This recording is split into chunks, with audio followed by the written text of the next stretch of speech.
America in particular, which is to see a complete change in the structure and the environment in the Middle East. With the Arab Spring came a great deal of hope that there would be a change towards more moderation, an opportunity for greater participation on the part of women in public life and in economic life in the Middle East. But instead, we've seen in nation after nation a number of disturbing events. Of course, we see in Syria 30,000 civilians having been killed by the military there. We see in Libya an attack apparently by, well, I think we know now, by terrorists of some kind against our people there. 4 people dead. Our hearts and minds go to them. Mali has been taken over, the northern part of Mali, by Al-Qaeda type individuals. We have in Egypt a Muslim Brotherhood president. And so what we're seeing is a pretty dramatic reversal in the kind of hopes we had for that region. And of course, the greatest threat of all is Iran, 4 years closer to a nuclear weapon. And we're going to have to recognize that we have to do as the president's done. I congratulate him on taking out Osama bin Laden and going after the leadership in Al-Qaeda. But we can't kill our way out of this mess. We're going to have to put in place a very comprehensive and robust strategy to help the world of Islam and other parts of the world reject this radical, violent extremism, which it's certainly not on the run. It's certainly not hiding. This is a group that is now involved in 10 or 12 countries, and it presents an enormous threat to our friends, to the world, to America, long term, and we must have a comprehensive strategy to help reject this kind of extremism. Mr. President. Well, my first job as Commander-in-Chief, Bob, is to keep the American people safe. And that's what we've done over the last 4 years. We ended the war in Iraq, refocused our attention on those who actually killed us on 9/11. And as a consequence, Al-Qaeda's core leadership has been decimated.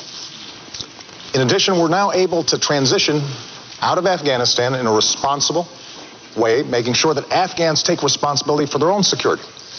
And that allows us also to rebuild alliances and make friends around the world to combat future threats. Now, with respect to Libya, as I indicated in the last debate, when we received that phone call, I immediately made sure that, number one, we did everything we could to secure those Americans who were still in harm's way. Number two, that we would investigate exactly what happened. And number three, most importantly, that we would go after those who killed Americans, and we would bring them to justice. And that's exactly what we're going to do. But I think it's important to step back and think about what happened in Libya. And keep in mind that I and Americans took leadership in organizing an international coalition that made sure that we were able to, without putting troops on the ground, at the cost of less than what we spent in 2 weeks in Iraq, liberate a country that had been under the yoke of dictatorship for 40 years, got rid of a despot who had killed Americans. And as a consequence, despite this tragedy, you had tens of thousands of Libyans after the events in Benghazi marching and saying, America is our friend. We stand with them. Now, that represents the opportunity we have to take advantage of. And, Governor Romney, I'm glad that you agree that we have been successful in going after Al-Qaeda. But I have to tell you that your strategy previously has been one that has been all over the map and is not designed to keep Americans safe or to build on the opportunities that exist in the Middle East. Well, my strategy is pretty straightforward, which is to go after the bad guys, to make sure we do our very best to interrupt them, to kill them, to take them out of the picture. But my strategy is broader than that. That's important, of course. But the key that we're going to have to pursue is a pathway to get the Muslim world to be able to reject extremism on its own. We don't want another Iraq. We don't want another Afghanistan. That's not the right course for us. The right course for us is to make sure that we go after the people who are leaders of these various anti-American groups and these jihadists, but also help the Muslim world. And how do we do that? The group of Arab scholars came together, organized by the UN, to look at how we can help the world reject these terrorists. And the answer that they came up with was this: one, more economic development. We should key our foreign aid, our direct foreign investment, and that of our friends. We should coordinate it to make sure that we push back and give them more economic development. Number two, better education. Number three, gender equality. Number four, the rule of law. We have to help these nations create civil societies. But what's been happening over the last couple of years is, as we've watched this tumult in the Middle East, this rising tide of chaos occur, you see Al-Qaeda rushing in, you see other jihadist groups rushing in, and they're throughout many nations in the Middle East.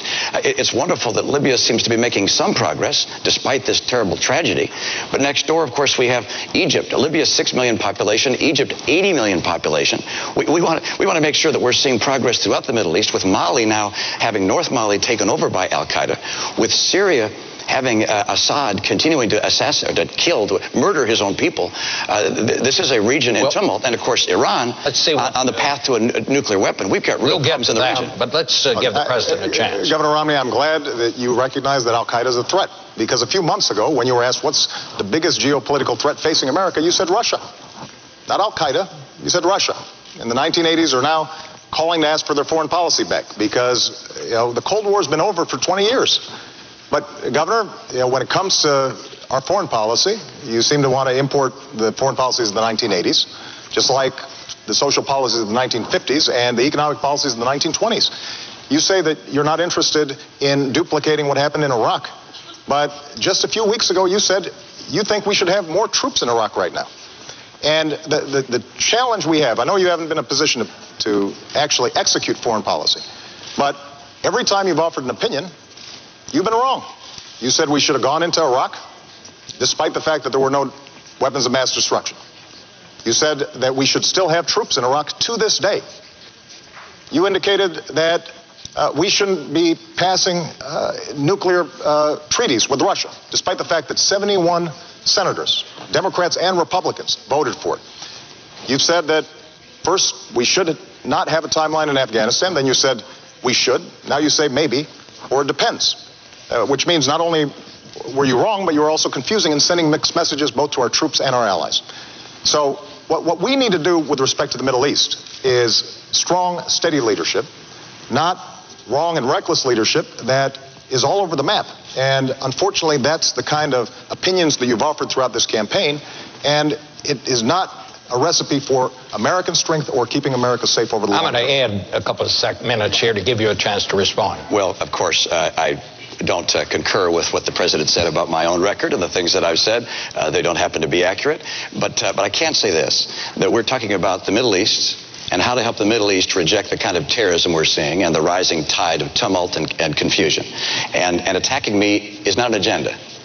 Attacking me is not talking about how we're going to deal with the challenges that exist in the Middle East and take advantage of the opportunity there and stem the tide of this violence. But I'll respond to a couple of things you mentioned. First of all, Russia, I indicated, is a geopolitical foe.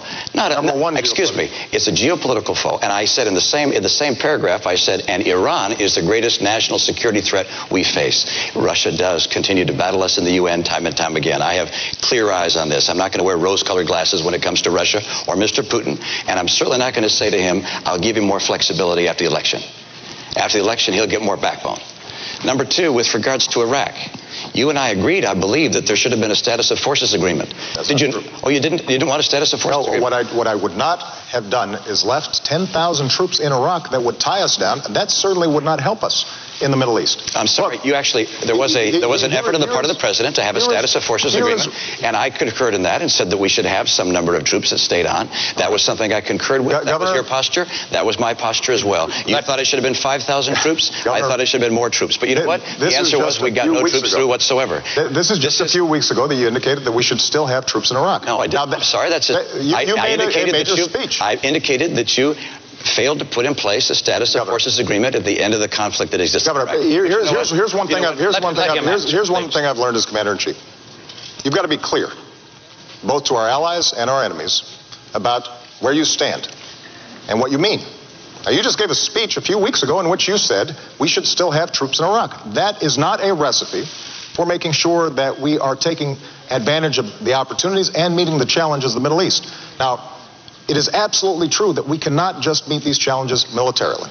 And so what I've done throughout my presidency and will continue to do is, number one, make sure that these countries are supporting our counterterrorism efforts.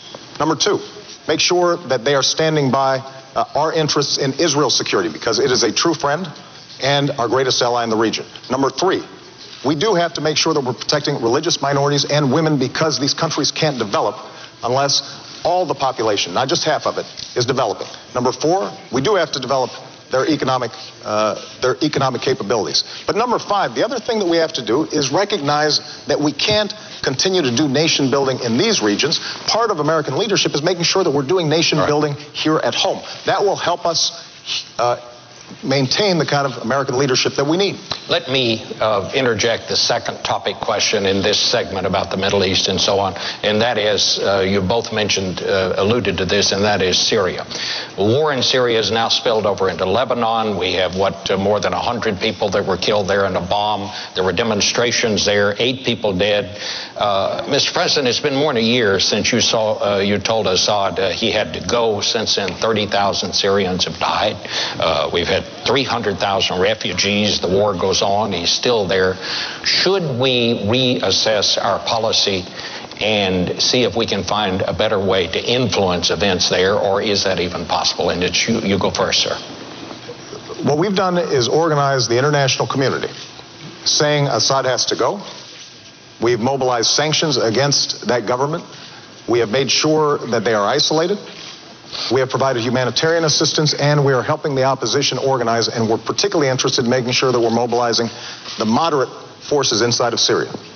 But ultimately, Syrians are going to have to determine their own future. And so everything we're doing in consultation with our partners in the region, including Israel, which obviously has a huge interest in seeing what happens in Syria, coordinating with Turkey and other countries in the region that have a great interest in this. Now, what we're seeing taking place in Syria is heartbreaking. And that's why we are going to do everything we can to make sure that we are helping the opposition. But we also have to recognize that, for us to get more entangled militarily in Syria is a serious step. And we have to do so making absolutely certain that we know who we are helping, that we're not putting arms in the hands of folks who eventually could turn them against us or our allies in the region. And I am confident that Assad's days are numbered. But what we can't do is to simply suggest that, as Governor Romney at times has suggested, that giving heavy weapons, for example, to the Syrian opposition is a simple proposition that would lead us to be safer over the long term. Governor? Well, let's step back and talk about what's happening in Syria and how important it is. First of all, 30,000 people being killed by their government is a humanitarian disaster. Secondly, Syria is an opportunity for us because Syria plays an important role in the Middle East, particularly right now. Syria is Iran's only ally in the Arab world. It's their route to the sea. It's the route for them to arm Hezbollah in Lebanon, which threatens, of course, our ally Israel. And so seeing Syria remove Assad is a very high priority for us. Number 2, seeing the replacement government being responsible people is critical for us. And finally, we don't want to have military involvement there. We don't want to get drawn into a military conflict. And so the right course for us is working through our partners and with our own resources to identify responsible parties within Syria, organize them, bring them together in a form of if not government, a form of council that can take the lead in Syria, and then make sure they have the arms necessary to defend themselves. We do need to make sure that they don't have arms that get into the wrong hands, that those arms could be used to hurt us down the road. We need to make sure as well that we coordinate this effort with our allies, and particularly with Israel. But the Saudis and the Qatari and the Turks are all very concerned about this. They're willing to work with us. We need to have a very effective leadership effort in Syria, making sure that the insurgents there are armed, and that the insurgents that become armed are people who will be the responsible parties. Recognize, I believe that Assad must go. I believe he will go. But I believe we want to make sure that we have the relationships of friendship with the people that take his place, such that in the years to come, we see Syria as a friend and Syria as a responsible party in the Middle East. This is a critical opportunity for America. And what I'm afraid of is that we've watched over the past year or so, first the president saying, well, we'll let the UN deal with it. And Kofi Annan came in and said, we're going to try to have a ceasefire. That didn't work. Then it looked to the Russians and said, let's see if you can do something. We should be playing the leadership role there, not on the ground with military. All right. But play the leadership role. We are playing the leadership role. We organized the Friends of Syria. We are mobilizing humanitarian support and support for the opposition. And we are making sure that those we help are those who will be friends of ours in the long term and friends of our allies in the region over the long term. But, going back to Libya, because this is an example of how we make choices. When we went into Libya and we were able to immediately stop the massacre there, because of the unique circumstances and the coalition that we had helped to organize. We also had to make sure that Muammar Gaddafi didn't stay there. And to the governor's credit, you supported us going into Libya and the coalition that we organized. But when it came time to making sure that Gaddafi did not stay in power, that he was captured, Governor, your suggestion was that this was mission creep, that this was mission muddle. Imagine if we had pulled out at that point. Now, Muammar Gaddafi had more American blood on his hands than any individual other than Osama bin Laden. And so we were going to make sure that we finished the job. That's part of the reason why the Libyans stand with us. But we did so in a careful, thoughtful way, making certain that we knew who we were dealing with, that those forces of moderation on the ground were ones that we could work with. And we have to take the same kind of steady, thoughtful leadership when it comes to Syria. That's exactly what we're doing. Governor, can I just ask you, would you go beyond what the administration would do? Like, for example, would you put in no-fly zones over Syria? I don't want to have our military involved in Syria. I don't think there's a necessity to put our military in Syria at this stage. I don't anticipate that in the future. As I indicated, our objectives are to replace Assad and to have in place a new government which is friendly to us, a responsible government if possible. And I want to make sure they get armed and they have the arms necessary to defend themselves, but also to remove Assad. But I do not want to see a military involvement on the part of our troops. And this isn't going to be necessary. We have, with our partners in the region, we have sufficient resources to support those groups. But look, this has been going on for a year. This should have been a time for American leadership. We should have taken a leading role, not militarily, but a leading role organizationally, governmentally, to bring together the parties there, to find responsible parties. As you hear from intelligence sources even today, the insurgents are highly disparate. They haven't come together. They haven't formed a unity group, a council of some kind. That needs to happen. America can help that happen. And we need to make sure they have the arms they need to carry out the very important role, which is getting rid of Assad. Could we get a quick response, Mr. President? Because I want to ask about Egypt. I'll be very quick.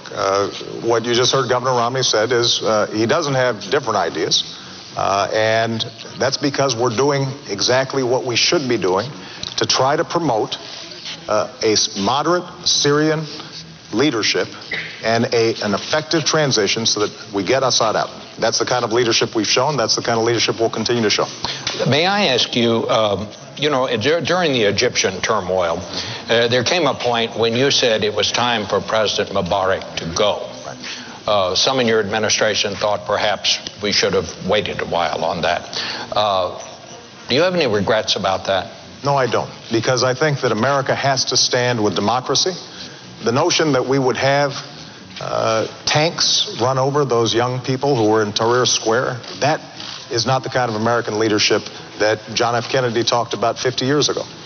But what I've also said is that now that you have a democratically elected government in Egypt, that they have to make sure that they take responsibility for protecting religious minorities. And we have put significant pressure on them to make sure they're doing that. To recognize the rights of women, which is critical throughout the region. These countries can't develop if young women are not given the kind of education that they need. They have to abide by their treaty with Israel. That is a red line for us, because not only is Israel's security at stake, but our security is at stake if that unravels. They have to make sure that they're cooperating with us when it comes to counterterrorism, and we will help them with respect to developing their own economy, because ultimately what's going to make the Egyptian revolution successful for the people of Egypt, but also for the world, is if those young people who gathered there are seeing opportunities. Their aspirations are similar to young people's here. They want jobs. They want to be able to make sure their kids are going to a good school. They want to make sure that they have a roof over their heads and that they have the prospects of a better life in the future. And so one of the things that we've been doing is, for example, organizing entrepreneurship conferences with these Egyptians to give them a sense of how they can start rebuilding their economy in a way that's non-corrupt, that's transparent.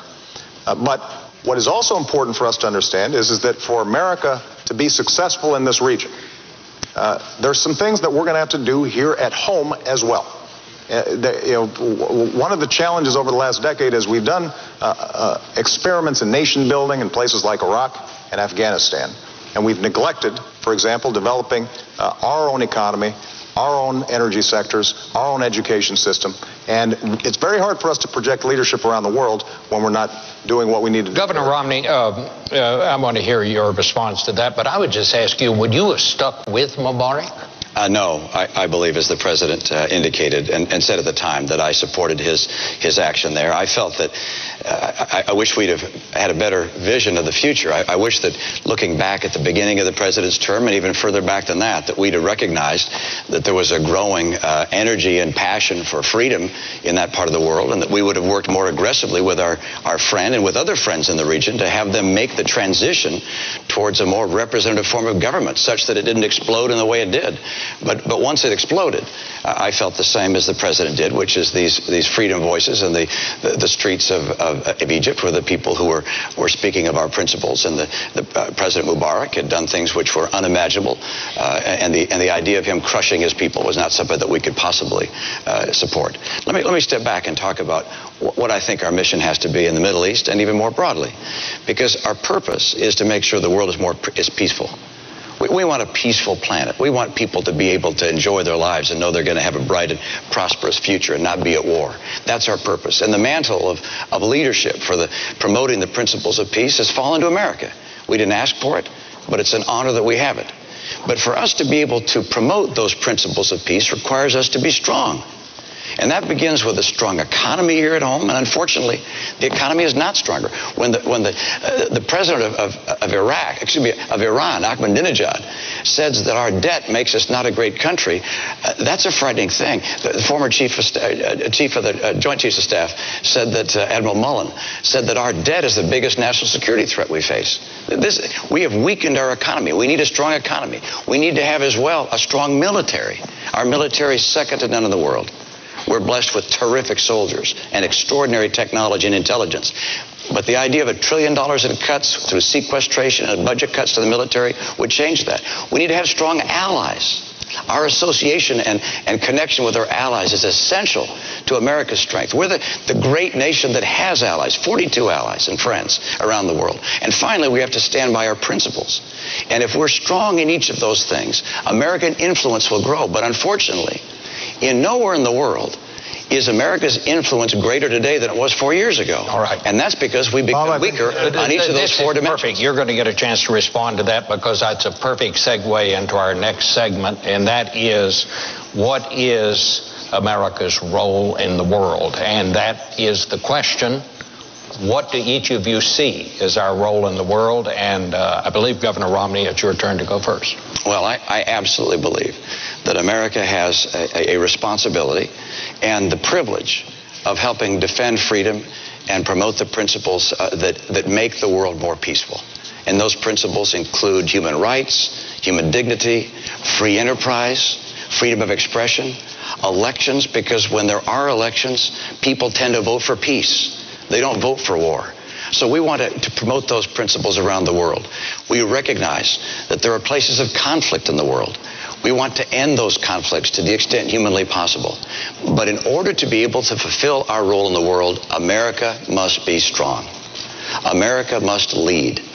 And for that to happen, we have to strengthen our economy here at home. You can't have 23 million people struggling to get a job. You can't have an economy that over the last 3 years keeps slowing down its growth rate. You can't have kids coming out of college, half of whom can't find a job today, or a job that's commensurate with their college degree. We have to get our economy going. And our military.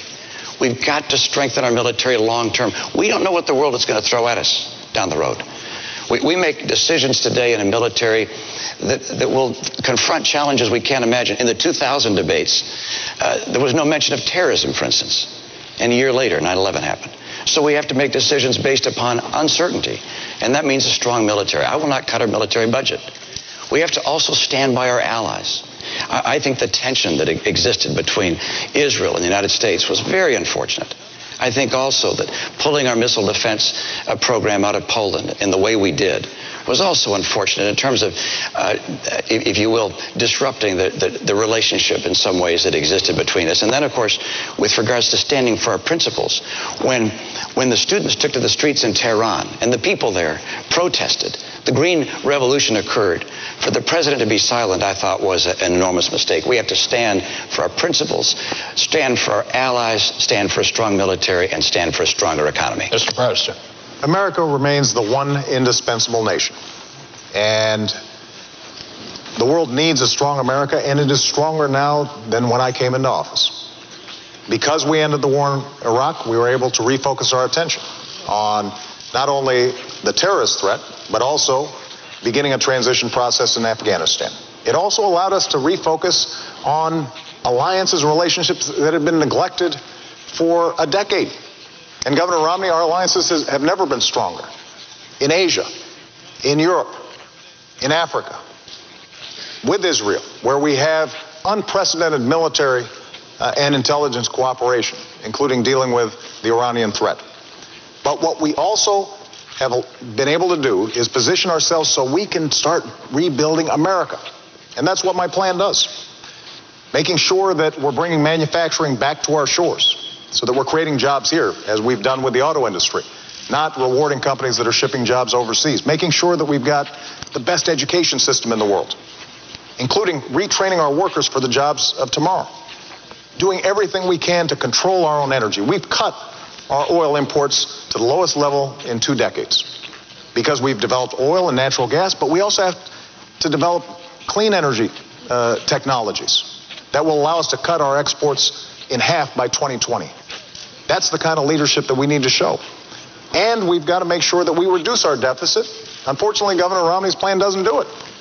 We've got to do it in a responsible way by cutting out spending we don't need, but also by asking the wealthiest to pay a little bit more. That way we can invest in the research and technology that's always kept us at the cutting edge.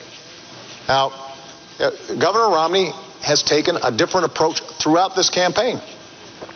Both at home and abroad, he has proposed wrong and reckless policies. He's praised George Bush as a good economic steward and Dick Cheney as somebody who shows great wisdom and judgment. And taking us back to those kinds of strategies that got us into this mess are not the way that we are going to maintain leadership in the 21st century. Governor Romney, wrong and reckless policies? I've got a policy for the future and an agenda for the future.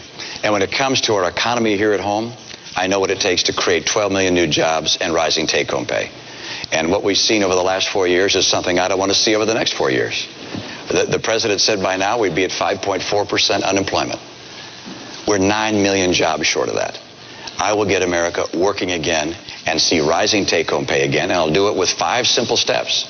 Number 1, we are going to have North American energy independence. We're going to do it by taking full advantage of oil, coal, gas, nuclear, and our renewables. Number 2, we're going to increase our trade. Trade grows about 12% per year. It doubles about every 5 or so years. We can do better than that, particularly in Latin America. The opportunities for us in Latin America, we have just not taken advantage of fully. As a matter of fact, Latin America's economy is almost as big as the economy of China. We're all focused on China. Latin America is a huge opportunity for us.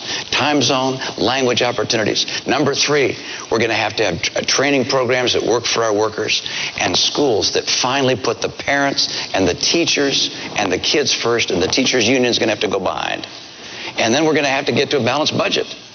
We can't expect entrepreneurs and businesses large and small to take their life savings or their company's money and invest in America if they think we're headed to the road to Greece. And that's where we're going right now unless we finally get off this spending and borrowing binge. And I'll get us on track to a balanced budget. And finally, number 5, we've got to champion small business. Small business is where jobs come from. 2/3 of our jobs come from small businesses. New business formation is down at the lowest level in 30 years under this administration. I want to bring it back and get back good jobs and rising take-home pay. Well, let's talk about what we need to compete. First of all, Governor Romney talks about small businesses, but Governor, when you were in Massachusetts, small businesses development ranked about 48th, I think, out of 50 states in Massachusetts, because the policies that you're promoting actually don't help small businesses. And the way you define small businesses include folks at the very top. And they include you and me. That's not the kind of small business promotion we need. But let's take an example that we know is going to make a difference in the 21st century, and that's our education policy. We didn't have a lot of chance to talk about this in the last debate. Now, under my leadership, what we've done is reformed education, working with governors, 46 states. We've seen progress and gains in schools that were having a terrible time, and they're starting to finally make progress. And what I now want to do is to hire more teachers, especially in math and science, because we know that we've fallen behind when it comes to math and science. And those teachers can make a difference. Now, Governor Romney, when you were asked by teachers whether or not this would help the economy grow, you said this isn't going to help the economy grow.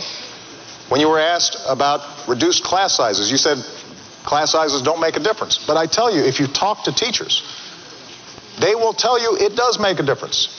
And if we've got math teachers who are able to provide the kind of support that they need for our kids, that's what's going to determine whether or not the new businesses are created here, companies are going to locate here, depending on whether we've got the most highly skilled workforce, and the kinds of budget proposals that you've put forward.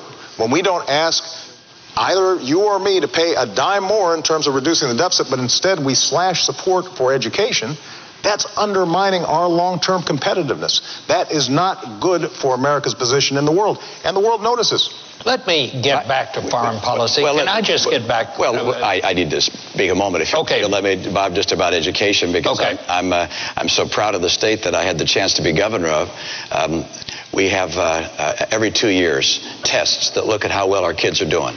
4th graders and 8th graders are tested in English and math. While I was governor, I was proud that our 4th graders came out #1 of all 50 states in English, and then also in math. And our 8th graders, #1 in English, and also in math. First time one state had been #1 in all 4 measures. How do we do that? Well, Republicans and Democrats came together on a bipartisan basis to put in place education principles that focused on having great teachers in the classroom. 10 years and that was what allowed us to become the #1 state in the nation. But that was 10 years before you took office. Absolutely. And then you cut education spending when you came into office. And we kept our schools #1 in the nation. They're still #1 today. All right. And the principles that we put in place, we also gave kids not just a graduation exam that determined whether they were up to the skills needed to be able to compete, but also if they graduated the top quarter of their class, they got a 4-year tuition-free ride at any Massachusetts public institution of higher learning. That happened before you came into office. That was actually mine, Mr. President. You got that fact wrong. I want to try to shift it because we have heard some of this in the other debates. Governor, you say you want a bigger military. You want a bigger Navy. You don't want to cut defense spending. What I want to ask you, we're talking about financial problems in this country. Where are you going to get the money? Well, let's come back and talk about the military, but all the way through. First of all, I'm going through from the very beginning. We're going to cut about 5% of the discretionary budget, excluding military. That's #1. But can you do this without driving the good news is I'll be happy to have you take a look. Come on our website. You'll look at how we get to a balanced budget within 8 to 10 years. We do it by reducing spending in a whole series of programs. By the way, #1 I get rid of is Obamacare.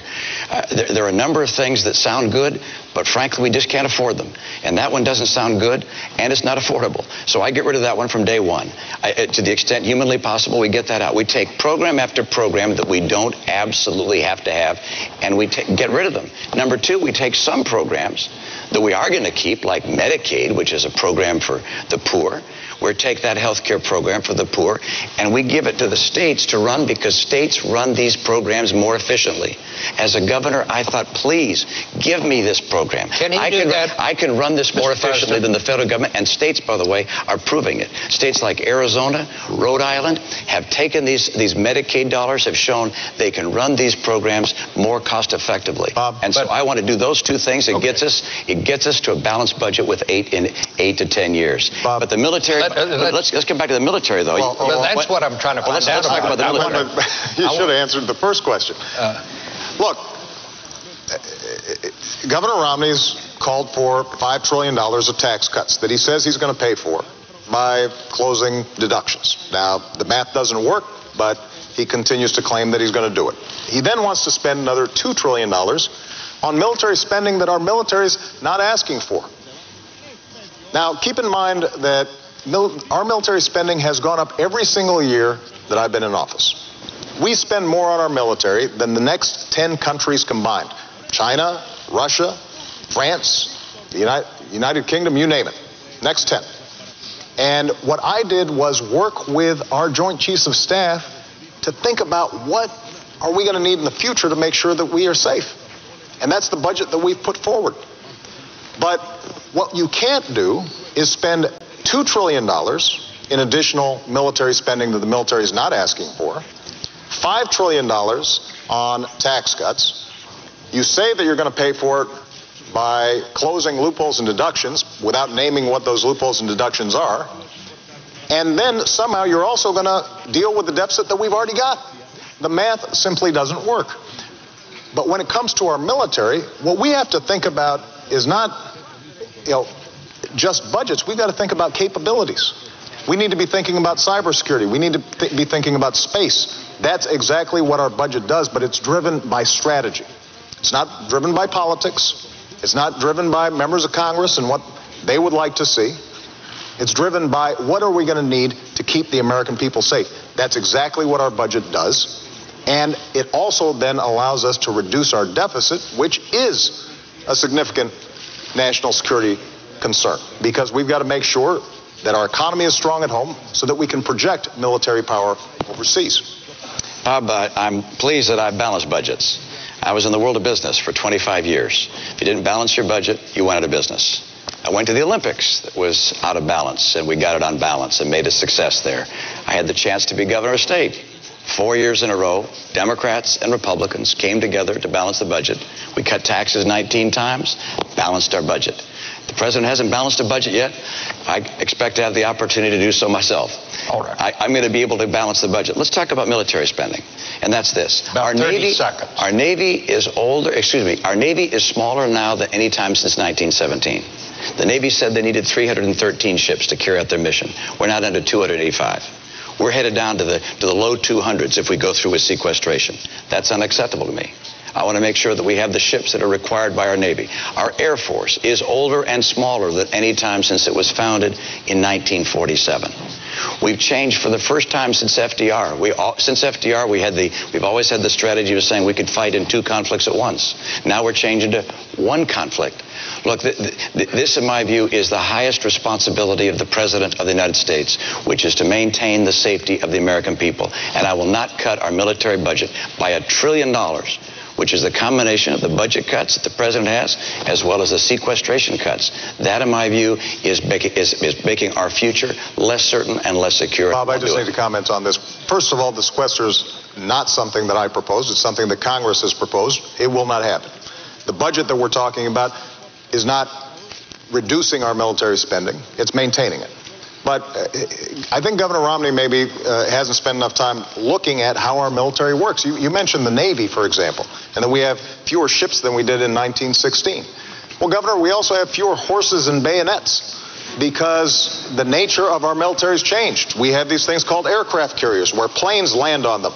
We have these ships that go underwater, nuclear submarines. And so the question is not a game of battleship where we're counting ships. It's what are our capabilities? And so when I sit down with the Secretary of the Navy and the Joint Chiefs of Staff, we determine how are we going to be best able to meet all of our defense needs in a way that also keeps faith with our troops, that also makes sure that our veterans have the kind of support that they need when they come home. And that is not reflected in the kind of budget that you're putting forward because it just doesn't work. All right. And, we visited the website quite a bit, and it still doesn't work. A lot to cover. I'd like to move to the next segment. Red lines, Israel and Iran. Would either of you, and you'll have 2 minutes, and President Obama, you have the first go at this one. Would either of you be willing to declare that an attack on Israel is an attack on the United States? Which, of course, is the same promise that we give to our close allies like Japan. And if you made such a declaration, would not that deter Iran? It's certainly deterred the Soviet Union for a long, long time when we made that promise to our allies. Mr. President. Well, first of all, Israel is a true friend. It is our greatest ally in the region. And if Israel is attacked, America will stand with Israel. I've made that clear throughout my presidency. So you're saying we've already made that declaration? I will stand with Israel if they are attacked. And this is the reason why, working with Israel, we have created the strongest military and intelligence cooperation between our two countries in history. In fact, this week, we'll be carrying out the largest military exercise with Israel in history, this very week. But to the issue of Iran, as long as I'm President of the United States, Iran will not get a nuclear weapon. I made that clear when I came into office. We then organized the strongest coalition and the strongest sanctions against Iran in history, and it is crippling their economy. Their currency has dropped 80%. Their oil production has plunged to the lowest level since they were fighting a war with Iraq 20 years ago. So their economy is in a shambles. And the reason we did this is because a nuclear Iran is a threat to our national security, and it's a threat to Israel's national security. We cannot afford to have a nuclear arms race in the most volatile region of the world. Iran's a state sponsor of terrorism, and for them to be able to provide nuclear technology to non-state actors, that's unacceptable. And they have said that they want to see Israel wiped off the map. So the work that we've done with respect to sanctions now offers Iran a choice. They can take the diplomatic route and end their nuclear program, or they will have to face a united world and a United States president, me, who said we're not going to take any options off the table. The disagreement I have with Governor Romney is that during the course of this campaign, he's often talked as if we should take premature military action. I think that would be a mistake, because when I've sent young men and women into harm's way, I always understand that that is the last resort, not the first resort. 2 minutes. Well, first of all, I want to underscore the same point the president made, which is that if I'm president of the United States, when I'm president of the United States, we will stand with Israel. And if Israel is attacked, we have their back, not just diplomatically, not just culturally, but militarily. That's number one. Number two, with regards to Iran and the threat of Iran. There's no question but that a nuclear Iran, a nuclear-capable Iran, is unacceptable to America. It presents a threat not only to our friends, but ultimately a threat to us, to have Iran have nuclear material, nuclear weapons that could be used against us or to use to be threatening to us. It's also essential for us to understand what our mission is in Iran, and that is to dissuade Iran from having a nuclear weapon through peaceful and diplomatic means. And crippling sanctions are something I called for 5 years ago when I was in Israel speaking at the Herzliya conference. I laid out 7 steps. Crippling sanctions were number one, and they do work. You're seeing it right now in the economy. It's absolutely the right thing to do to have crippling sanctions. I'd have put them in place earlier, but it's good that we have them. Number two, something I would add today is I would tighten those sanctions. I would say that ships that carry Iranian oil can't come into our ports. I imagine the EU would agree with us as well. Not only ships couldn't, I'd say companies that are moving their oil can't, people who are trading in their oil can't. I would tighten those sanctions further. Secondly, I'd take on diplomatic isolation efforts. I'd make sure that Ahmadinejad is indicted under the Genocide Convention. His words amount to genocide incitation. I would indict him for it. I would also make sure that their diplomats are treated like the pariah they are around the world, the same way we treated the apartheid diplomats of South Africa. We need to increase pressure time and time again on Iran, because anything other than a solution to this which stops this nuclear folly of theirs is unacceptable to America. And of course, a military action is the last resort. It is something one would only consider if all of the other avenues had been tried to their full extent. Let me ask both of you, as you know, there are reports that Iran and the United States, as part of an international group, have agreed in principle to talks about Iran's nuclear program. What is the deal, if there are such talks? What is the deal that you would accept, Mr. President? Well, first of all, those are reports in the newspaper. They are not true. But our goal is to get Iran to recognize it needs to give up its nuclear program and abide by the UN resolutions that have been in place, because they have the opportunity to re-enter the community of nations. And we would welcome that. There are people in Iran who have the same aspirations as people all around the world for a better life. And we hope that their leadership takes the right decision. But the deal we'll accept is they end their nuclear program. It's very straightforward. And I'm glad that Governor Romney agrees with the steps that we're taking.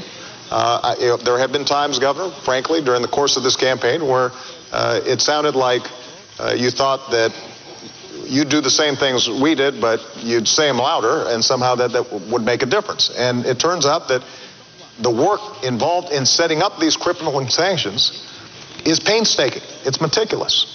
We started from the day we got into office, and the reason it was so important, and this is a testament to how we've restored American credibility and strength around the world, is we had to make sure that all the countries participated, even countries like Russia and China. Because if it's just us that are imposing sanctions, we've had sanctions in place for a long time. It's because we got everybody to agree that Iran is seeing so much pressure. And we've got to maintain that pressure. There is a deal to be had, and that is that they abide by the rules that have already been established. They convince the international community they are not pursuing a nuclear program. There are inspections that are very intrusive, but over time, what they can do is regain credibility. In the meantime, though, we're not going to let up the pressure until we have clear evidence that takes place. And one last thing, just to make this point. The clock is ticking. We're not going to allow Iran to perpetually engage in negotiations that lead nowhere. And I've been very clear to them. Because of the intelligence coordination that we do with a range of countries, including Israel, we have a sense of when they would get breakout capacity, which means that we would not be able to intervene in time to stop their nuclear program. And that clock is ticking. And we're going to make sure that if they do not meet the demands of the international community, then we are going to take all options necessary to make sure they don't have a nuclear weapon. Governor. I think from the very beginning, one of the challenges we've had with Iran is that they have looked at this administration and felt that the administration was not as strong as it needed to be. I think they saw weakness where they had expected to find American strength. And I say that because from the very beginning, the president in his campaign some 4 years ago said he'd meet with all the world's worst actors. In his first year, he'd sit down with Chavez and Kim Jong-il, with Castro, and with President Ahmadinejad of Iran. And I think they looked and thought, well, that's an unusual honor to receive from the President of the United States. And then the President began what I've called an apology tour of going to various nations in the Middle East and criticizing America. I think they looked at that and saw weakness. Then when there were dissidents in the streets of Tehran, a green revolution, holding signs saying, "Is America with us?" the President was silent. I think they noticed that as well. And I think that when the President said he was going to create daylight between ourselves and Israel, that they noticed that as well. All of these things suggested, I think, to the Iranian mullahs that, hey, we can keep on pushing along here. We can keep talks going on, but we're just going to keep on spinning centrifuges. Now there are some 10,000 centrifuges spinning uranium, preparing to create a nuclear threat to the United States and to the world. That's unacceptable for us, and it's essential for a president to show strength from the very beginning, to make it very clear what is acceptable and not acceptable. And an Iranian nuclear program is not acceptable to us. They must not develop nuclear capability. And the way to make sure they understand that is by having from the very beginning the tightest sanctions possible. They need to be tightened. Our diplomatic isolation needs to be tougher. We need to indict Ahmadinejad. We need to put the pressure on them as hard as we possibly can. Because if we do that, we won't have to take the military action. Bob, let me just respond. Nothing Governor Romney just said is true. Starting with this notion of me apologizing. This has been probably the biggest whopper that's been told during the course of this campaign. And every fact checker and every reporter who's looked at it, Governor has said this is not true.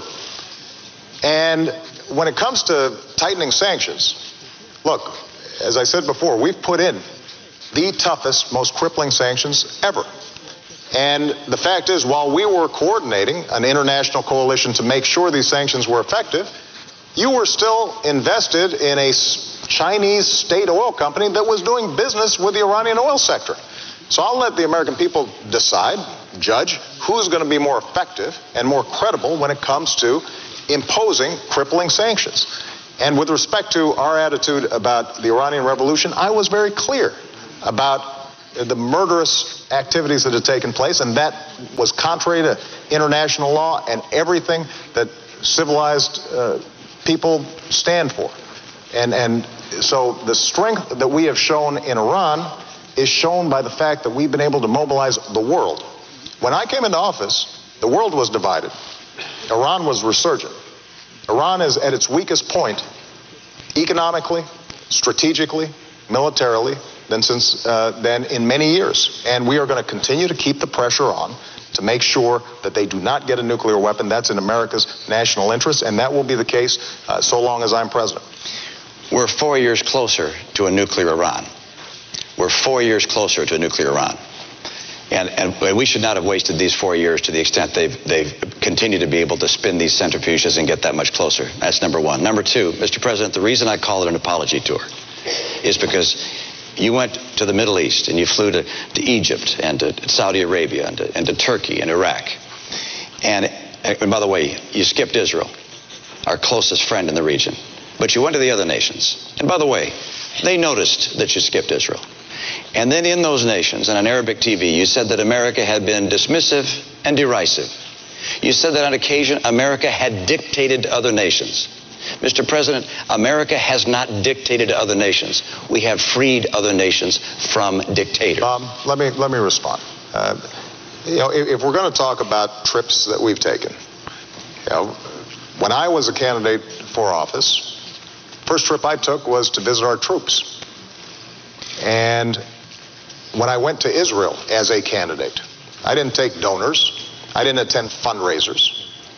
I went to Yad Vashem, the Holocaust Museum there, to remind myself the nature of evil and why our bond with Israel will be unbreakable. And then I went down to the border towns of Sderot, which had experienced missiles raining down from Hamas. And I saw families there who showed me where missiles had come down near their children's bedrooms. And I was reminded of what that would mean if those were my kids, which is why, as president, we funded an Iron Dome program to stop those missiles. So that's how I've used my travels when I traveled to Israel and when I traveled to the region. And the central question at this point is going to be who's going to be credible to all parties involved. And they can look at my track record, whether it's Iran sanctions, whether it's dealing with counterterrorism, whether it's supporting democracy, whether it's supporting women's rights, whether it's supporting religious minorities, and they can say that the President of the United States and the United States of America has stood on the right side of history. And that kind of credibility is precisely why we've been able to show leadership on a wide range of issues facing the world right now. What if the Prime Minister of Israel called you on the phone and said, our bombers are on the way, we're going to bomb Iran? What do you say? Bob, let's not go into hypotheticals of that nature. Our relationship with Israel, my relationship with the Prime Minister of Israel is such that we would not get a call saying our bombers are on the way or their fighters are on the way. This is the kind of thing that would have been discussed and thoroughly evaluated well before that kind of so last minute. So you say it just wouldn't happen. That's okay, well, let's see what... But let me come back. Let's come back and go back to what the President was speaking about, which is what's happening in the world and the President's statement that things are going so well. Look, I look at what's happening around the world, and I see Iran 4 years closer to a bomb. I see the Middle East with a rising tide of violence, chaos, tumult. I see jihadists continuing to spread. Whether they're rising or just about the same level, hard to precisely measure, but this is clear they're there. They're very, very strong. I see Syria with 30,000 civilians dead. Assad still in power. I see our trade deficit with China larger than it's growing larger every year, as a matter of fact. I look around the world, and I don't feel that you see North Korea continuing to export their nuclear technology. Russia said they're not going to follow Nunn-Lugar anymore. They're back away from nuclear proliferation treaties that we had with them.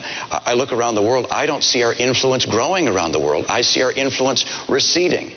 in part because of the failure of the president to deal with our economic challenges at home, in part because of our withdrawal from our commitment to our military in the way I think it ought to be, in part because of the turmoil with Israel. I mean, the president received a letter from 38 Democrat senators saying the tensions with Israel were a real problem. They asked him, please repair the tension. Democrat senators, please repair the damage in his own party. WSB-AM Atlanta, WSB-FM Doraville. Governor, the problem is that on a whole range of issues, whether it's the Middle East, whether it's Afghanistan, whether it's Iraq, whether it's now Iran, you've been all over the map.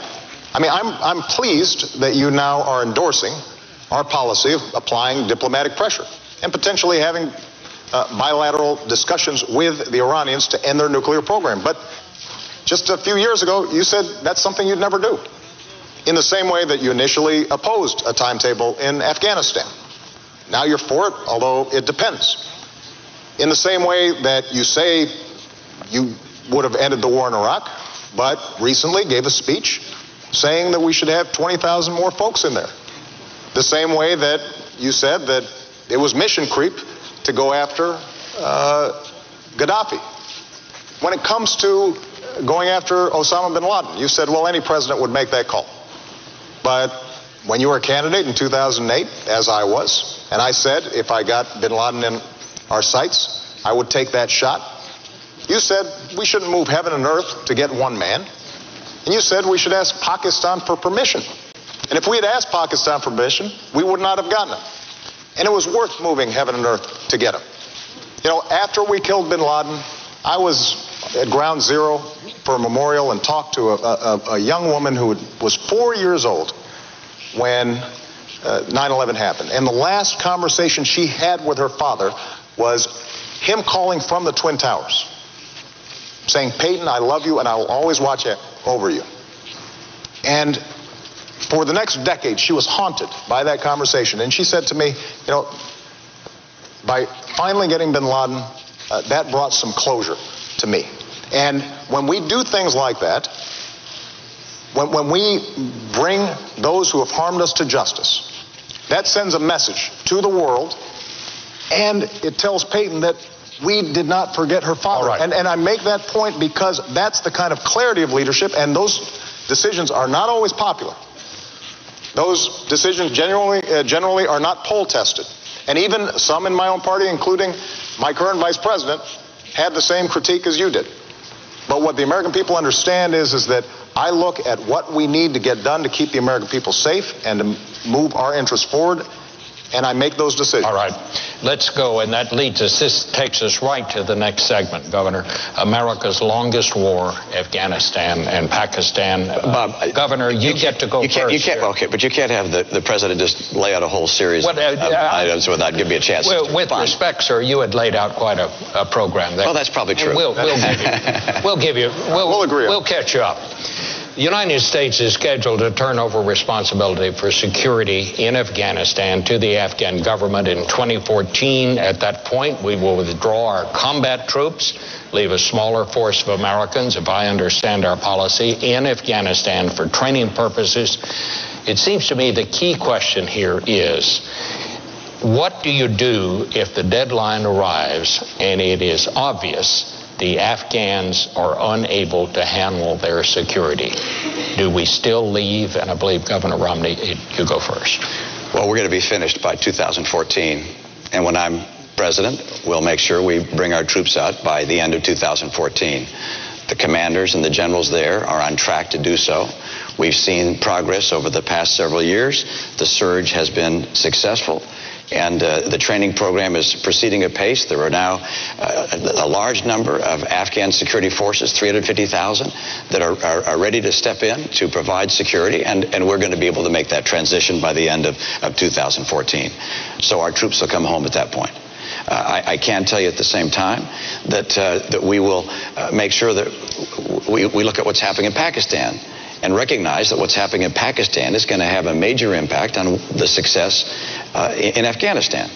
And I say that because I know a lot of people just feel like we should just brush our hands and walk away. And I don't mean you, Mr. President, but some people in our nation feel that Pakistan isn't being nice to us and that we should just walk away from them. But Pakistan is important to the region, to the world, and to us, because Pakistan has 100 nuclear warheads. And they're rushing to build a lot more. They'll have more than Great Britain sometime in the relatively near future. They also have the Haqqani network and the Taliban existent within their country. And so a Pakistan that falls apart, becomes a failed state, would be of extraordinary danger to Afghanistan and to us. And so we're going to have to remain helpful in encouraging Pakistan to move towards a more stable government and rebuild a relationship with us. And that means that our aid that we provide to Pakistan is going to have to be conditioned upon certain benchmarks being met. So for me, I look at this as both a need to help move Pakistan in the right direction and also to get Afghanistan to be ready, and they will be ready by the end of 2014. Mr. President. When I came into office, we were still bogged down in Iraq, and Afghanistan had been drifting for a decade. We ended the war in Iraq, refocused our attention on Afghanistan, and we did deliver a surge of troops. That was facilitated in part because we had ended the war in Iraq. And we are now in a position where we have met many of the objectives that got us there in the first place. Part of what had happened is we'd forgotten why we had gone. We went because there were people who were responsible for 3,000 American deaths. And so we decimated al-Qaeda's core leadership in the border regions between Afghanistan and Pakistan.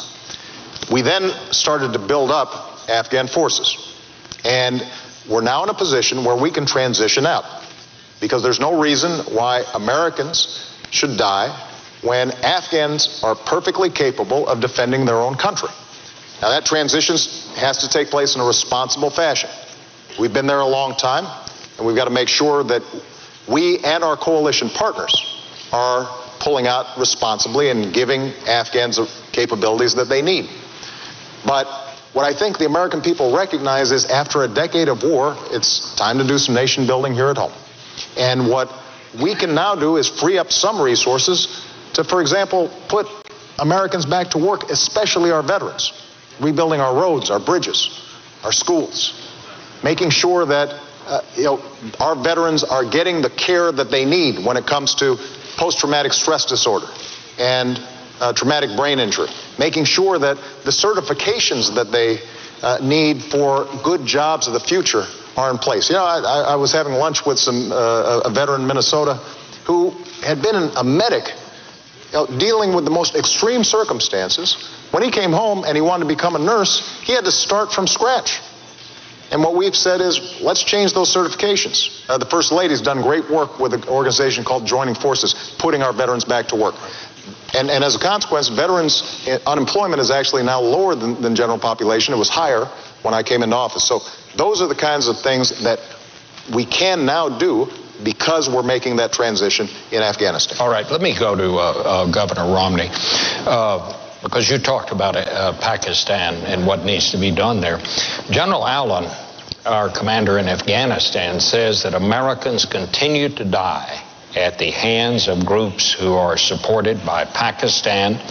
We know that Pakistan has arrested the doctor who helped us catch Obama's bin Laden. It still provides safe haven for terrorists, yet we continue to give Pakistan billions of dollars. Is it time for us to divorce Pakistan? No, it's not time to divorce a nation on Earth that has 100 nuclear weapons and is on the way to double that at some point. A nation that has serious threats from terrorist groups within its nation. As I indicated before, the Taliban, the Haqqani network.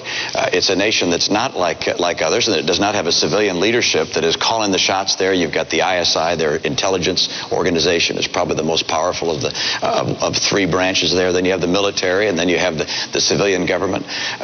This is a nation which, if it falls apart, if it becomes a failed state, there are nuclear weapons there. And you've got terrorists there who could grab their hands onto those nuclear weapons. This is an important part of the world for us. Pakistan is technically an ally. And they're not acting very much like an ally right now, but we have some work to do. And I don't blame the administration for the fact that the relationship with Pakistan is strained. We had to go into Pakistan. We had to go in there to get Osama bin Laden. That was the right thing to do. And that upset them, but there was obviously a great deal of anger even before that. But we're going to have to work with the people in Pakistan to try and help them move to a more responsible course than the one that they're on. And it's important for them. It's important for the nuclear weapons. It's important for the success of Afghanistan, because inside Pakistan you have a large group of Pashtuns that are Taliban. They're going to come rushing back in to Afghanistan when we go. And that's one of the reasons the Afghan security forces have so much work to do to be able to fight against that. But it's important for us to recognize that we can't just walk away from Pakistan. But we do need to make sure that as we send support for them, that this is tied to them making progress on matters that would lead them to becoming a civil society. Let me ask you, Governor, because we know President Obama's position on this. What is your position on the use of drones? Well, I believe that we should use any and all means necessary to take out people who pose a threat to us and our friends around the world. And it's widely reported that drones are being used in drone strikes, and I support that entirely and feel the President was right to up the usage of that technology and believe that we should continue to use it to continue to go after the people who represent a threat to this nation and to our friends. Let me also note that, as I said earlier, we're going to have to do more than just going after leaders and killing bad guys. Important as that is, we're also going to have a far more effective and comprehensive strategy to help move the world away from terror and Islamic extremism. We haven't done that yet. We talk a lot about these things, but you look at the record. You look at the record of the last 4 years and say, is Iran closer to a bomb? Yes. Is the Middle East in tumult? Yes. Is Al-Qaeda on the run, on its heels? No. Are Israel and the Palestinians closer to reaching a peace agreement? No, they haven't had talks in 2 years. We have not seen the progress we need to have. And I'm convinced that with strong leadership and an effort to build a strategy based upon helping these nations reject extremism, we can see the kind of peace and prosperity the world demands. Well, keep in mind, our strategy wasn't just going after bin Laden. We've created partnerships throughout the region to deal with extremism. In Somalia, in Yemen, in Pakistan. And what we've also done is engage these governments in the kind of reforms that are actually going to make a difference in people's lives day to day. To make sure that their governments aren't corrupt. To make sure that they are treating women with the kind of respect and dignity that every nation that succeeds has shown. And to make sure that they've got a free market system that works. So across the board, we are engaging them in building capacity in these countries, and we have stood on the side of democracy. One thing I think Americans should be proud of, when Tunisians began to protest it, this nation, me, my administration, stood with them earlier than just about any other country. In Egypt, we stood on the side of democracy. In Libya, we stood on the side of the people. And as a consequence, there is no doubt that attitudes about Americans have changed. But there are always going to be elements in these countries that potentially threaten the United States. And we want to shrink those groups and those networks, and we can do that. But we're always also going to have to maintain vigilance when it comes to terrorist activities. The truth, though, is that Al-Qaeda is much weaker than it was when I came into office, and they don't have the same capacities to attack the U.S. homeland and our allies as they did 4 years ago. Let's go to the next segment, because it's a very important one. It is the rise of China and future challenges for America. I want to just begin this by asking both of you, and Mr. President, you go first this time. What do you believe is the greatest future threat to the national security of this country? Well, I think it will continue to be terrorist networks. We have to remain vigilant, as I just said. But with respect to China, China's both an adversary, but also a potential partner in the international community if it's following the rules.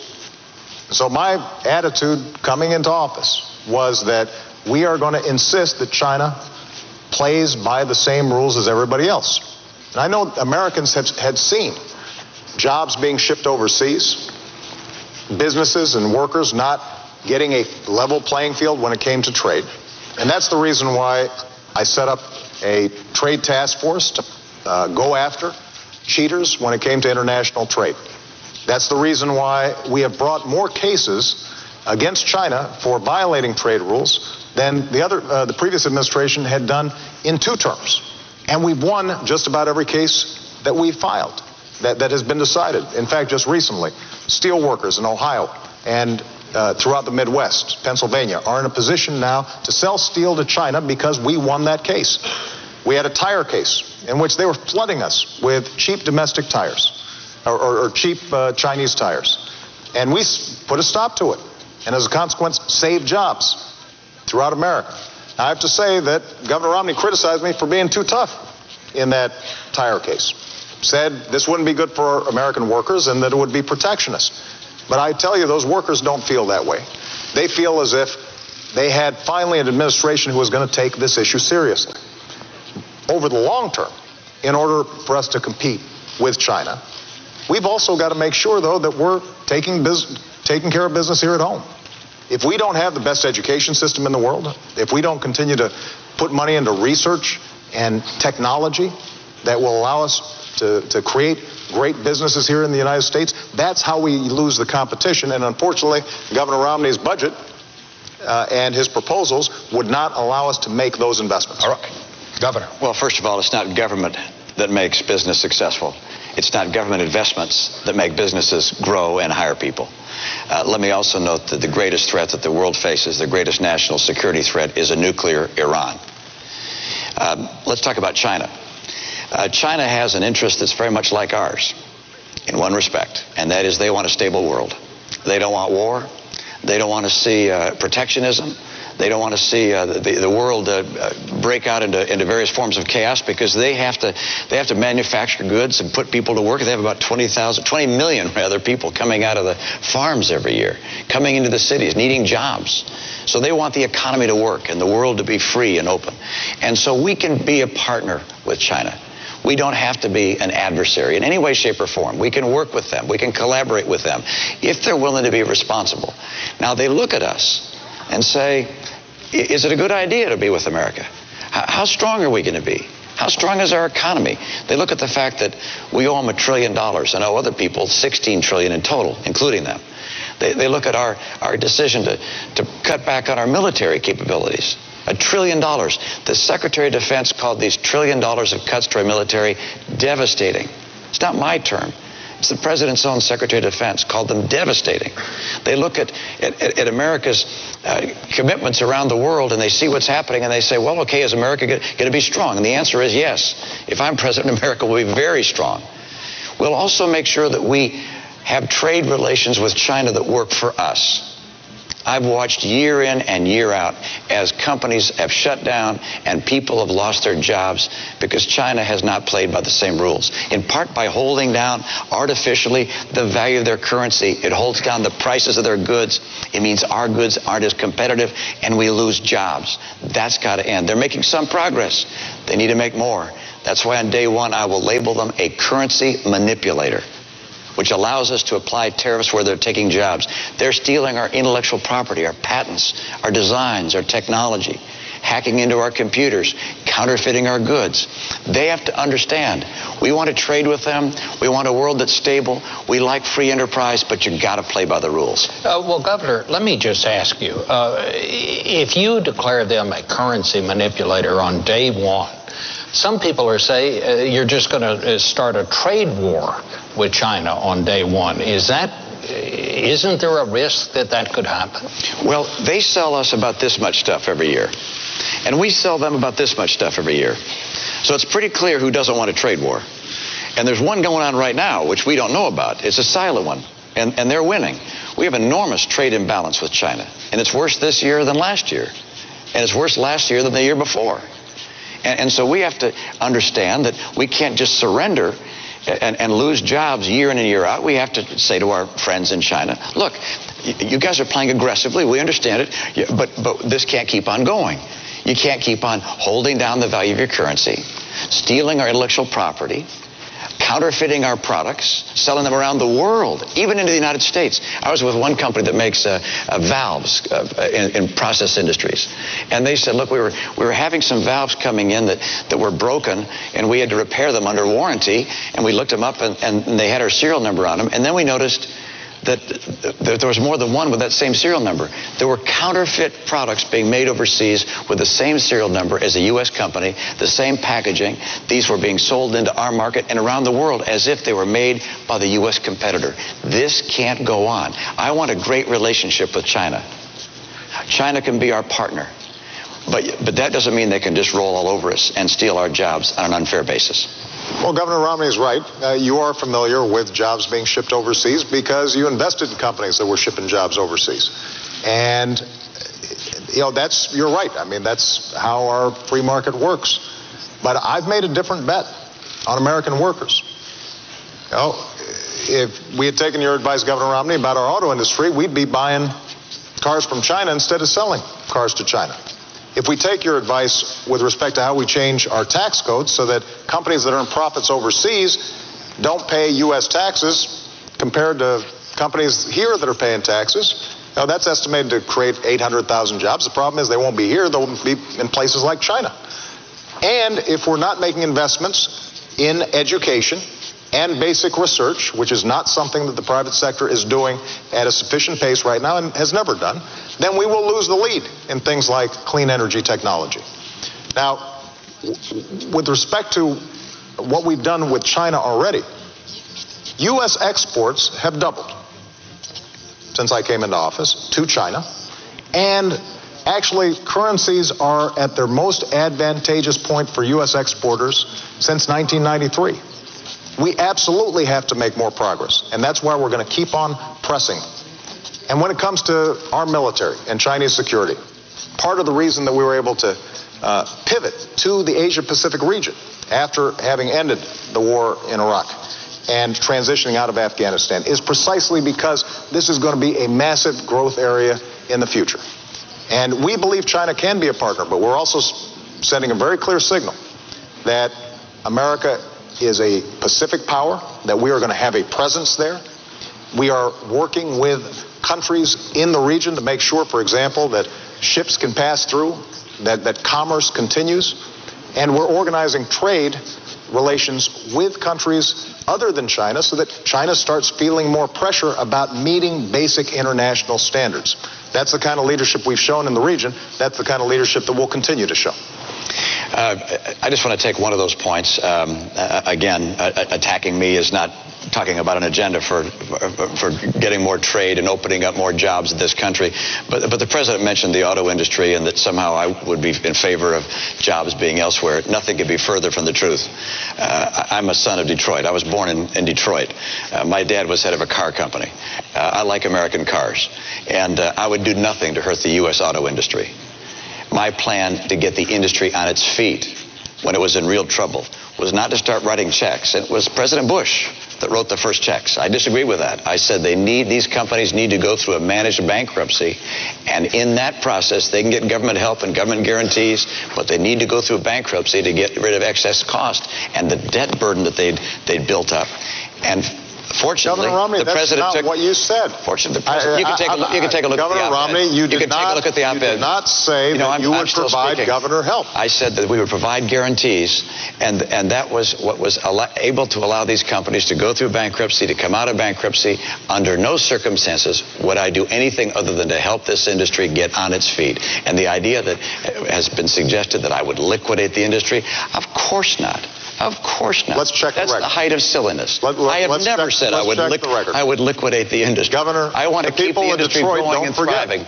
And that's why I have the kind of commitment to make sure that our industries in this country can compete and be successful. We in this country can compete successfully with anyone in the world, and we're going to.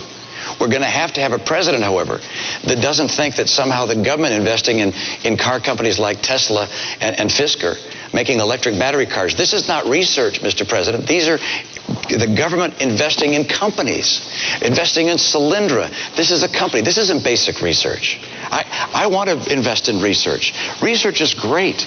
Providing funding to universities and think tanks, great. But investing in companies? Absolutely not. That's the wrong way to go. I'm still speaking. Well, so I want to make sure that we make America more competitive, and that we do those things that make America the most attractive place in the world for entrepreneurs, innovators, businesses to grow.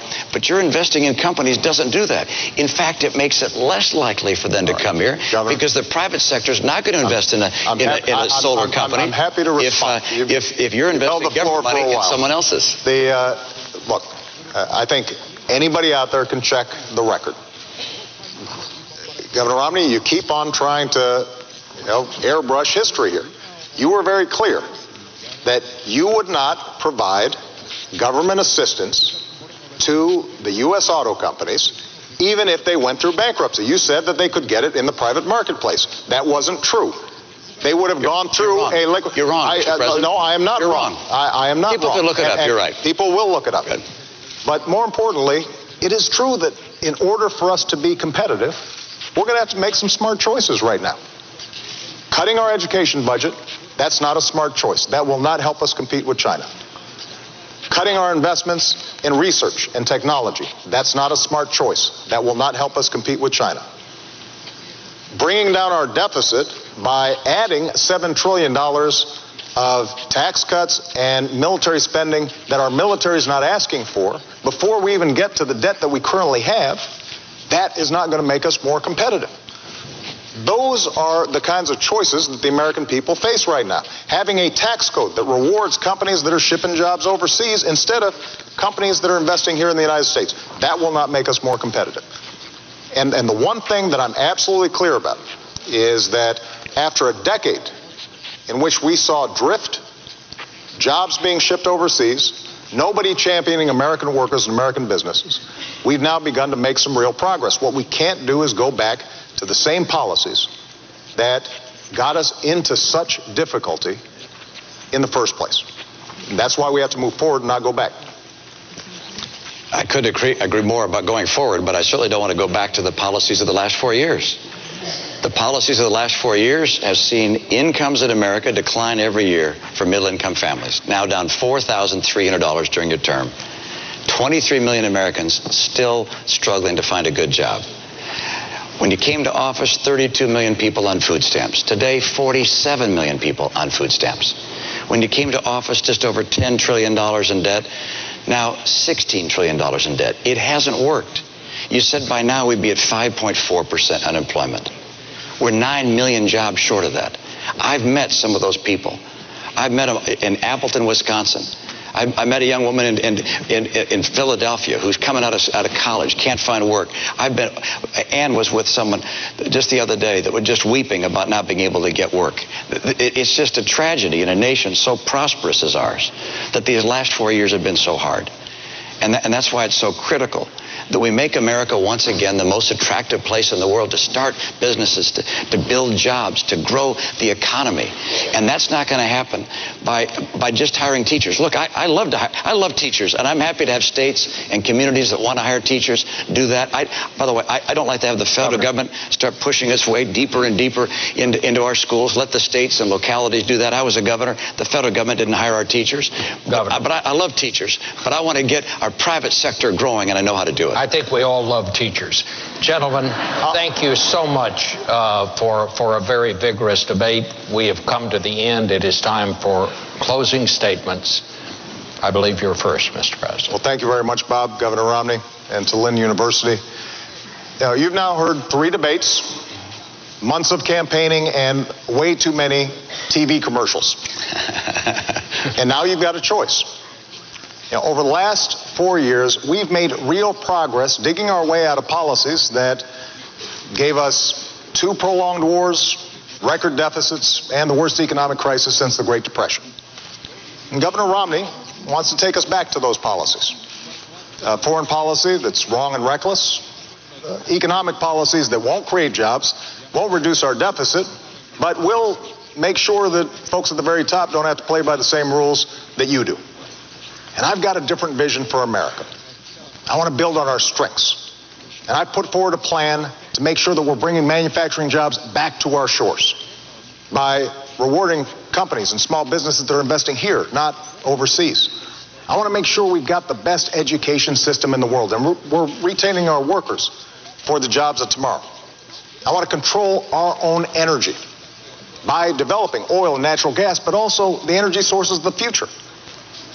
Yes, I want to reduce our deficit by cutting spending that we don't need, but also by asking the wealthy to do a little bit more so that we can invest in things like research and technology that are the key to a 21st century economy. As Commander-in-Chief, I will maintain the strongest military in the world, keep faith with our troops, and go after those who would do us harm. But after a decade of war, I think we all recognize we got to do some nation building here at home, rebuilding our roads, our bridges, and especially caring for our veterans who sacrificed so much for our freedom. You know, we've been through tough times, but we always bounce back because of our character, because we pull together. And if I have the privilege of being your president for another 4 years, I promise you I will always listen to your voices, I will fight for your families, and I will work every single day to make sure that America continues to be the greatest nation on earth. Thank you. Governor. Thank you, Bob, Mr. President, folks at Lynn University. Good to be with you. I'm optimistic about the future. I'm excited about our prospects as a nation. I want to see peace. I want to see growing peace in this country. It's our objective. We have an opportunity to have real leadership. America is going to have that kind of leadership and continue to promote principles of peace that will make a world a safer place and make people in this country more confident that their future is secure. I also want to make sure that we get this economy going. And there are two very different paths the country can take. One is a path represented by the president, which at the end of 4 years would mean we'd have $20 trillion in debt heading towards Greece. I'll get us on track to a balanced budget. The president's path will mean continuing declining in take-home pay. I want to make sure our take-home pay turns around and starts to grow. The president's path means 20 million people out of work, struggling for a good job. I'll get people back to work with 12 million new jobs. I'm going to make sure that we get people off of food stamps, not by cutting the program, but by getting them good jobs. America's going to come back, and for that to happen, we're going to have a president who can work across the aisle. I was in a state where my legislature was 87% Democrat. I learned how to get along on the other side of the aisle. We've got to do that in Washington. Washington is broken. I know what it takes to get this country back, and we'll work with good Democrats and good Republicans to do that. This nation is the hope of the earth. We've been blessed by having a nation that's free and prosperous thanks to the contributions of the greatest generation. They've held a torch for the world to see, the torch of freedom and hope and opportunity. Now it's our turn to take that torch. I'm convinced we'll do it. We need strong leadership. I'd like to be that leader with your support. I'll work with you. I'll lead you in an open and honest way. And I ask for your vote. I'd like to be the next president of the United States to support and help this great nation and to make sure that we all together maintain America as the hope of the earth. Thank you so much. Gentlemen, thank you both so much. That brings an end to this year's debates, and we want to thank Lynn University and its students for having us. As I always do at the end of these debates, I leave you with the words of my mom, who said, "Go vote." Makes you feel big and strong. That's great. Good night. Thank you. That's CBS's Bob Schieffer, the moderator of the debate that's just ended between President Barack Obama and former Governor Mitt Romney. They were sitting at a table, kind of an oval table, with Bob Schieffer of CBS News, the moderator of the debate. First they shake hands with Bob Schieffer, then with each other. That is to say, right now, President Obama and Mitt Romney, and they're smiling, kind of chuckling as though sharing a laugh over something, little pats on the shoulder and on the arm. You're listening to live coverage of the presidential debate from CBS News. The debate said 1 hour and 30 minutes. I think you can hear the applause in the background. That's at Lynn University in Boca Raton, Florida. On stage right now, the president's been joined by Michelle Obama, who walks over right now and shakes hands with members of the Romney family. Ann Romney and many of the other Romneys are on stage. There's a lot to analyze. The debate went a little bit over, a little bit more than 90 minutes in duration. No one's going to remember it as shouting matches, the kind of energy, perhaps hostility. China can be our partner. But that doesn't mean they can just roll all over us and steal our jobs on an unfair basis. Well, Governor Romney is right. You are familiar with jobs being shipped overseas because you invested in companies that were shipping jobs overseas. And, you're right. I mean, that's how our free market works. But I've made a different bet on American workers. If we had taken your advice, Governor Romney, about our auto industry, we'd be buying cars from China instead of selling cars to China. If we take your advice with respect to how we change our tax codes so that companies that earn profits overseas don't pay U.S. taxes compared to companies here that are paying taxes, that's estimated to create 800,000 jobs. The problem is they won't be here. They'll be in places like China. And if we're not making investments in education and basic research, which is not something that the private sector is doing at a sufficient pace right now and has never done, then we will lose the lead in things like clean energy technology. Now, with respect to what we've done with China already, U.S. exports have doubled since I came into office to China, and actually currencies are at their most advantageous point for U.S. exporters since 1993.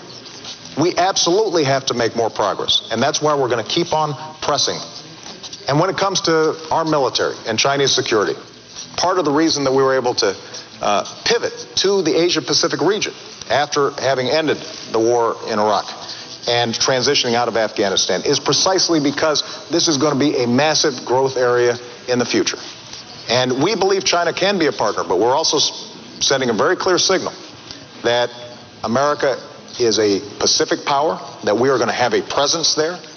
We are working with countries in the region to make sure, for example, that ships can pass through, that commerce continues, and we're organizing trade relations with countries other than China so that China starts feeling more pressure about meeting basic international standards. That's the kind of leadership we've shown in the region. That's the kind of leadership that we'll continue to show.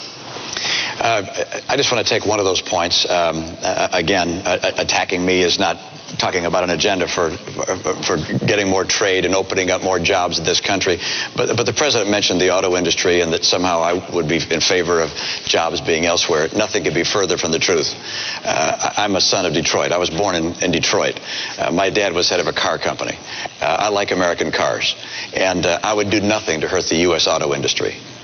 My plan to get the industry on its feet when it was in real trouble was not to start writing checks. It was President Bush that wrote the first checks. I disagree with that. I said these companies need to go through a managed bankruptcy, and in that process they can get government help and government guarantees, but they need to go through bankruptcy to get rid of excess cost and the debt burden that they'd built up. And fortunately, Governor Romney, the president that's not took what you said. Fortunately, the president, you can take a look Governor at the op-ed. Romney, you can take a look at the op-ed. You did not say that you would provide governor help. I said that we would provide guarantees, and that was what was able to allow these companies to go through bankruptcy, to come out of bankruptcy. Under no circumstances would I do anything other than to help this industry get on its feet. And the idea that has been suggested that I would liquidate the industry, of course not. Of course not. Let's check the record. That's the height of silliness. I have never said I would liquidate the industry. Governor, I want to keep the industry going and forget. thriving. And that's why I have the kind of commitment to make sure that our industries in this country can compete and be successful. We in this country can compete successfully with anyone in the world. And we're going to. We're going to have a president, however, that doesn't think that somehow the government investing in car companies like Tesla and Fisker, making electric battery cars. This is not research, Mr. President. These are the government investing in companies, investing in Solyndra. This is a company. This isn't basic research. I want to invest in research. Research is great. Providing funding to universities and think tanks, great. But investing in companies? Absolutely not. That's the wrong way to go. I'm still speaking. So I want to make sure that we make America more competitive, and that we do those things that make America the most attractive place in the world for entrepreneurs, innovators, businesses to grow. But your investing in companies doesn't do that. In fact, it makes it less likely for them to come here, because the private sector is not going to invest in a solar company. I'm happy to respond. If you're investing government money, it's someone else's. Look, I think anybody out there can check the record. Governor Romney, you keep on trying to airbrush history here. You were very clear that you would not provide government assistance to the U.S. auto companies even if they went through bankruptcy. You said that they could get it in the private marketplace. That wasn't true.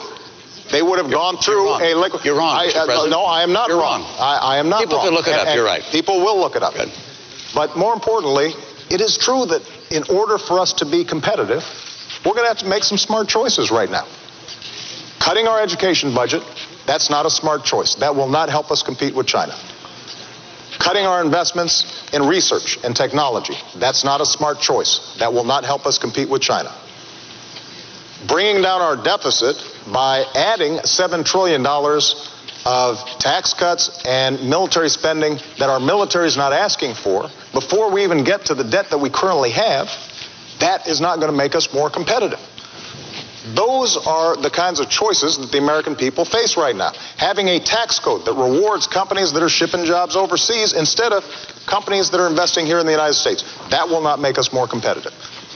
And the one thing that I'm absolutely clear about is that after a decade in which we saw drift, jobs being shipped overseas, nobody championing American workers and American businesses, we've now begun to make some real progress. What we can't do is go back to the same policies that got us into such difficulty in the first place. And that's why we have to move forward and not go back. I could agree more about going forward, but I certainly don't want to go back to the policies of the last 4 years. The policies of the last 4 years have seen incomes in America decline every year for middle-income families, now down $4,300 during your term. 23 million Americans still struggling to find a good job. When you came to office, 32 million people on food stamps. Today, 47 million people on food stamps. When you came to office, just over $10 trillion in debt. Now, $16 trillion in debt. It hasn't worked. You said by now we'd be at 5.4% unemployment. We're 9 million jobs short of that. I've met some of those people. I've met them in Appleton, Wisconsin. I met a young woman in Philadelphia who's coming out of college, can't find work. Ann was with someone just the other day that was just weeping about not being able to get work. It's just a tragedy in a nation so prosperous as ours that these last 4 years have been so hard. And that's why it's so critical that we make America once again the most attractive place in the world to start businesses, to build jobs, to grow the economy. And that's not going to happen by just hiring teachers. Look, I love teachers, and I'm happy to have states and communities that want to hire teachers do that. By the way, I don't like to have the federal government start pushing us way deeper and deeper into our schools. Let the states and localities do that. I was a governor. The federal government didn't hire our teachers. But I love teachers. But I want to get our private sector growing, and I know how to do it. I think we all love teachers. Gentlemen, thank you so much for a very vigorous debate. We have come to the end. It is time for closing statements. I believe you're first, Mr. President. Well, thank you very much, Bob, Governor Romney, and to Lynn University. You've now heard 3 debates, months of campaigning, and way too many TV commercials. And now you've got a choice. Over the last 4 years, we've made real progress digging our way out of policies that gave us 2 prolonged wars, record deficits, and the worst economic crisis since the Great Depression. And Governor Romney wants to take us back to those policies. Foreign policy that's wrong and reckless, economic policies that won't create jobs, won't reduce our deficit, but will make sure that folks at the very top don't have to play by the same rules that you do. And I've got a different vision for America. I want to build on our strengths. And I put forward a plan to make sure that we're bringing manufacturing jobs back to our shores by rewarding companies and small businesses that are investing here, not overseas. I want to make sure we've got the best education system in the world, and we're retaining our workers for the jobs of tomorrow.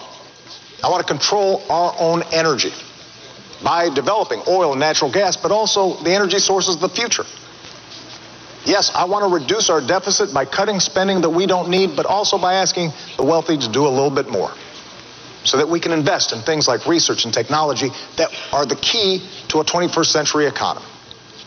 As Commander-in-Chief, I will maintain the strongest military in the world, keep faith with our troops, and go after those who would do us harm.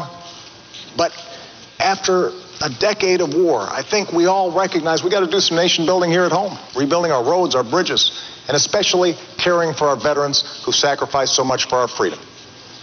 You know, we've been through tough times, but we always bounce back because of our character, because we pull together. And if I have the privilege of being your president for another 4 years, I promise you I will always listen to your voices, I will fight for your families, and I will work every single day to make sure that America continues to be the greatest nation on earth. Thank you. Governor. Thank you, Bob, Mr. President, folks at Lynn University. Good to be with you. I'm optimistic about the future. I'm excited about our prospects as a nation. I want to see peace. I want to see growing peace in this country. It's our objective. We have an opportunity to have real leadership. America is going to have that kind of leadership and continue to promote principles of peace that will make a world a safer place and make people in this country more confident that their future is secure. I also want to make sure that we get this economy going. And there are two very different paths the country can take. One is a path represented by the president, which at the end of 4 years would mean we'd have $20 trillion in debt, heading towards Greece. I'll get us on track to a balanced budget. The president's path will mean continuing declining in take-home pay. I want to make sure our take-home pay turns around and starts to grow. The president's path means 20 million people out of work, struggling for a good job. I'll get people back to work with 12 million new jobs. I'm going to make sure that we get people off of food stamps, not by cutting the program, but by getting them good jobs. America's going to come back, and for that to happen, we're going to have a president who can work across the aisle. I was in a state where my legislature was 87% Democrat. I learned how to get along on the other side of the aisle. We've got to do that in Washington. Washington is broken. I know what it takes to get this country back, and we'll work with good Democrats and good Republicans to do that. This nation is the hope of the earth. We've been blessed by having a nation that's free and prosperous thanks to the contributions of the greatest generation. They've held a torch for the world to see, the torch of freedom and hope and opportunity. Now it's our turn to take that torch. I'm convinced we'll do it. We need strong leadership. I'd like to be that leader with your support. I'll work with you. I'll lead you in an open and honest way. And I ask for your vote. I'd like to be the next president of the United States to support and help this great nation and to make sure that we all together maintain America as the hope of the earth. Thank you so much. Gentlemen, thank you both so much. That brings an end to this year's debates, and we want to thank Lynn University and its students for having us. As I always do at the end of these debates, I leave you with the words of my mom, who said, "Go vote." Makes you feel big and strong. That's great. Good night.